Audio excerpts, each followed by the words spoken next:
আসসালামু আলাইকুম। জানিয়ে দেব এই মুহূর্তে হাতে পাওয়া সর্বশেষ ভয়ঙ্কর কিছু আন্তর্জাতিক আপডেট বাংলা সংবাদ। শুরুতেই থাকছে সংবাদ শিরোনাম। শুরুতেই জানিয়ে দিব ইরানের ৩০ যুদ্ধবিমানে কয়েক ডজন হামলার দাবি ইসরায়েলের। জানিয়ে দেব ইরানের পারমাণবিক স্থাপনা ধ্বংস হয়নি, মার্কিন স্বীকারোক্তি। এরপর রয়েছে হামলার পর ইরানের পরমাণু স্থাপনার যে চিত্র দেখা গেল। সর্বশেষ থাকছে শান্তির ডাকে যুদ্ধ আরও জটিল রূপ নিচ্ছে না তো। এখন শুনছিলেন সংবাদ শিরোনাম, এবার বিস্তারিত। প্রিয় দর্শক, আপনি যদি এই চ্যানেলে নতুন হয়ে থাকেন, ভিডিওটি দেখতে দেখতে চ্যানেলটি সাবস্ক্রাইব করে আমাদের সাথেই থাকুন।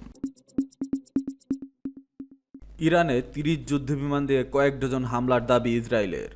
ইরান জুড়ে কয়েক ডজন সামরিক লক্ষ্যবস্তুতে হামলা চালানোর কথা জানিয়েছে ইসরায়েলি প্রতিরক্ষা বাহিনী আইডিএফ। এসব হামলা ৩০টি যুদ্ধবিমান ব্যবহার করা হয়েছে বলে দাবি করেছে তারা। ইসরায়েলি সেনাবাহিনীর দাবি, রোববার ২২ জন যুদ্ধবিমান দিয়ে ইরানের ৪টি প্রদেশে হামলা চালানো হয়েছে। ইরানের ইস্পাহান, বুশেহর, আহবাজ ও ইয়াজদ প্রদেশের সামরিক স্থাপনাগুলো লক্ষ্য করা হয়েছে এসব হামলায়। এতে কয়েকজন নিহত হয়েছে বলে দাবি করছে ইসরায়েলের কর্তৃপক্ষ। তারা জানায়, প্রথম দফায় হামলার ইয়াজদ অঞ্চলের একটি ক্ষেপণাস্ত্র সদর দপ্তরকে টার্গেট করা হয়। এর হামলা চালানোর পর ইস্পাহান, বুশেহর ও আহবাজের সামরিক স্থাপনায়। ইসরায়েলের এসব দাবির সত্যতা এখনও আনুষ্ঠানিকভাবে নিশ্চিত বা প্রত্যাখ্যান করেনি তেহরান। উল্লেখ্য, বুশেহর প্রদেশে ইরানের বুশেহর পারমাণবিক বিদ্যুৎ কেন্দ্র অবস্থিত। এর আগে বুশেহরের বিষয়ে সতর্ক করেছিল জাতিসংঘ। সংস্থাটির পারমাণবিক পর্যবেক্ষণ সংস্থা আইএইএ শনিবার বলেছে, বুশেহর পরমাণু বিদ্যুৎ কেন্দ্রে হামলা চালালে বিপজ্জনক মাত্রায় তিরস্কৃততা ছড়িয়ে পড়তে পারে। এর আগেই ইরানের ৩টি পারমাণবিক স্থাপনায় হামলা চালায় যুক্তরাষ্ট্র। শনিবার মধ্যরাতে অপারেশন মিডনাইট হ্যামার নামে এই অভিযান তারা B-2 বোমারু যুদ্ধবিমান ব্যবহার করে। হামলার পর যুক্তরাষ্ট্রের প্রেসিডেন্ট ডোনাল্ড ট্রাম্প দাবি করেন, ইরানের নাতাঞ্জ, ফোর্দো এবং ইস্পাহান পরমাণু কেন্দ্রে হামলা চালানো হয়েছে। ট্রুথ সোশ্যালে ট্রাম্প লেখেন, ইরানের ৩ পরমাণু কেন্দ্রে সফলভাবে হামলা চালানো হয়েছে, সেখানে বোমাবর্ষণ করা হয়েছে। ওই হামলার পর যুক্তরাষ্ট্র সীমারেখা অতিক্রম করছে বলে মন্তব্য করেন ইরানের পররাষ্ট্রমন্ত্রী আব্বাস আরাকচি। ইরানের পারমাণবিক স্থাপনাগুলোর উপর হামলার মাধ্যমে যুক্তরাষ্ট্র কূটনৈতিক ধ্বংস করার সিদ্ধান্ত নিয়েছে বলেও মন্তব্য করেন তিনি। ইরানের পারমাণবিক স্থাপনা ধ্বংস হয়নি, মার্কিন স্বীকারোক্তি। ইরানের পরমাণু স্থাপনাগুলোর উপর শনিবার ২১ জুন মধ্যরাতে চালানো মার্কিন সামরিক হামলা গুরুতর ক্ষয়ক্ষতি হলেও তা সম্পূর্ণ ধ্বংস করতে ব্যর্থ হয়েছে বলে স্বীকার করেছে পেন্টাগন। খবর মেহের নিউজের। রোববার ২২ জুন যুক্তরাষ্ট্রের প্রতিরক্ষা মন্ত্রী পিট হেগসেথ এক প্রেস ব্রিফিংয়ে বলেন, এই হামলার মূল লক্ষ্য ছিল ইরানের পরমাণু কর্মসূচিকে বড় ধাক্কা দেওয়া, কিন্তু তা ঘুরিয়ে দেওয়া সম্ভব হয়নি। শনিবার মধ্যরাতে চালানো অপারেশন মিডনাইট হ্যামার অভিযানের বিস্তারিত তুলে ধরতে গিয়ে হেগসেথ জানান, ইরানের ফোর্দো পরমাণু স্থাপনাটি গুরুতরভাবে ক্ষতিগ্রস্ত হয়েছে, তবে এটি পুরোপুরি ধ্বংস হয়নি। তিনি বলেন, আমরা ইরানের পরমাণু কার্যক্রমের উল্লেখযোগ্য ব্যাঘাত ঘটিয়েছি, তবে তা নির্মূল করতে পারেনি। যুক্তরাষ্ট্রের প্রতিরক্ষামন্ত্রী আরও জানান, এই অভিযান ইতিমধ্যে শেষ হয়েছে এবং ওয়াশিংটনের উদ্দেশ্য ইরানের সরকার পরিবর্তন নয়, বরং এই হামলা ছিল ইসরায়েলকে ঘিরে উত্তেজনা ও ইরানের আগ্রাসনের জবাবে হিসেবে সুনির্দিষ্ট ও সীমিত প্রতিক্রিয়া। হেগসেথ দাবি করেন, অভিযানের প্রাথমিক মূল্যায়নে দেখা গেছে প্রত্যাশিত প্রভাব অর্জিত হয়েছে। তার ভাষায়, এটি ছিল অবিশ্বাসযোগ্য এক হামলা। আমরা যেটুকু করেছি সেটা ছিল সব। তেহরান যদি প্রতিশোধ নেয় তাহলে সেটি হবে একটি গুরুতর ভুল। উল্লেখ্য, যুক্তরাষ্ট্র এই হামলা চালায় এমন এক সময় যখন মধ্যপ্রাচ্যে উত্তেজনা তুঙ্গে। ইসরায়েল ও ইরানের মধ্যে কয়েক দফা পাল্টা হামলার পর ধারণা করা হচ্ছিল বড় ধরনের যুদ্ধ অনিবার্য হয়ে উঠেছে। মার্কিন প্রশাসন বহুদিন ধরেই আশঙ্কা প্রকাশ করে আসছিল যে ইরান তার পারমাণবিক কর্মসূচিকে অস্ত্রায়নে ব্যবহার করতে পারে।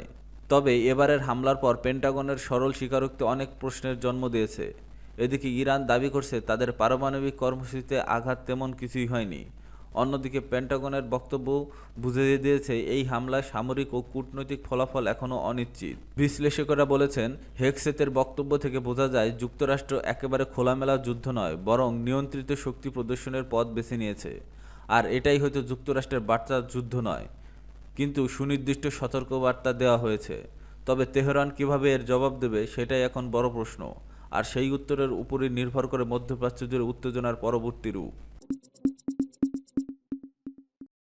হামলার পর ইরানের পরমাণু স্থাপনার যে চিত্র দেখা গেল।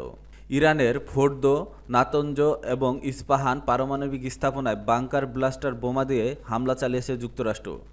এর মধ্যে ফোর্দো পারমাণবিক কেন্দ্র গড়ে তোলা হয়েছিল পর্বতের নিচে এবং একে ইরানের সবচেয়ে সুরক্ষিত পারমাণবিক স্থাপনা বলে বিবেচনা করা হতো।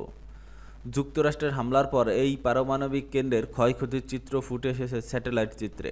গুরুত্বপূর্ণ এই পরমাণু স্থাপনাটিতে যুক্তরাষ্ট্রের হামলার পরের স্যাটেলাইট চিত্রে দেখা গেছে পর্বতের গায়ে বড় বড় কিছু গর্ত তৈরি হয়েছে এবং একাধিক জায়গায় ভূমি দেবে গেছে। এছাড়া টানেলের মুখ মাটি চাপা দিয়ে বন্ধ করে দেওয়ার আলামতও পাওয়া গেছে। হামলার আগের ও পরের উপগ্রহ চিত্রে বিশ্লেষণ করছে যুক্তরাষ্ট্রভিত্তিক সংস্থা। তারা বলছেন, হামলার পরের ছবিতে দেখা গেছে দুইটি স্থানে সম্ভবত বোমার আঘাতে ভূমি দেবে গেছে এবং টানেলের প্রবেশপথগুলো মাটি দিয়ে বন্ধ হয়ে গেছে। এসব চিত্র হামলার তীব্রতা ও লক্ষ্যবস্তু নির্ধারণের বিষয়টি স্পষ্ট করে। হামলার পর যুক্তরাষ্ট্রের প্রেসিডেন্ট ডোনাল্ড ট্রাম্প দাবি করেন ইরানের 3টি পরমাণু কেন্দ্রকে ধ্বংস করে দেওয়া হয়েছে। এখন আর ইরানের দিক থেকে কোনো পরমাণু হুমকি নেই, এখন শান্তির সময়। তবে ইরান দাবি করছে হামলার আগেই এসব পারমাণবিক কেন্দ্র থেকে গুরুত্বপূর্ণ পরমাণু উপকরণ ও অন্যান্য সরঞ্জাম সরিয়ে ফেলা হয়েছিল। তারা সমৃদ্ধ ইউরেনিয়াম সহ কোনো ঝুঁকিপূর্ণ উপাদান সেখানে রাখা ছিল না, যাতে হামলার ফলে বিকিরণ ছড়ায় বা সাধারণ জনগণ ক্ষতিগ্রস্ত হয়। হামলার দুদিন আগেই স্যাটেলাইট চিত্রে ইরানের এই দাবিকে আরও জোরালো করেছে।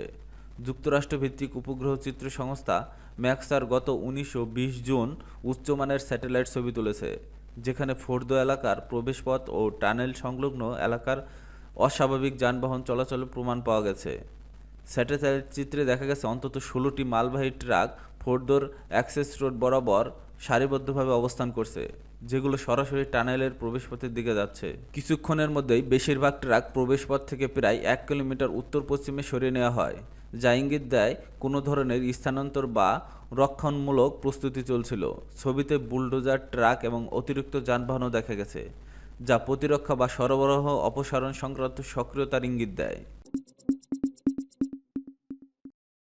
শান্তির ডাকে যুদ্ধ আরও জটিল রূপ নিচ্ছে না তো? ইসরায়েল ইরানের চলমান যুদ্ধ থামাতে জেনেভায় শান্তি আলোচনা শুরু হচ্ছে। ব্রিটেন, ফ্রান্স, জার্মানি ও ইউরোপীয় ইউনিয়নের পররাষ্ট্রমন্ত্রীরা আলোচনায় অংশ নিচ্ছেন। তবে অনেকে মনে করছেন এখনই শান্তি প্রক্রিয়া শুরু হলে তা হয়তো সঠিক সিদ্ধান্ত হবে না। গত এক সপ্তাহে ইসরায়েল ইরানের ধারাবাহিকভাবে হামলা চালিয়েছে এবং দেশটির শীর্ষ পরমাণু বিজ্ঞানী ও সামরিক কর্মকর্তাদের হত্যা করেছে। এরপর ইরান আরও বেশি কঠোর অবস্থানে গেছে।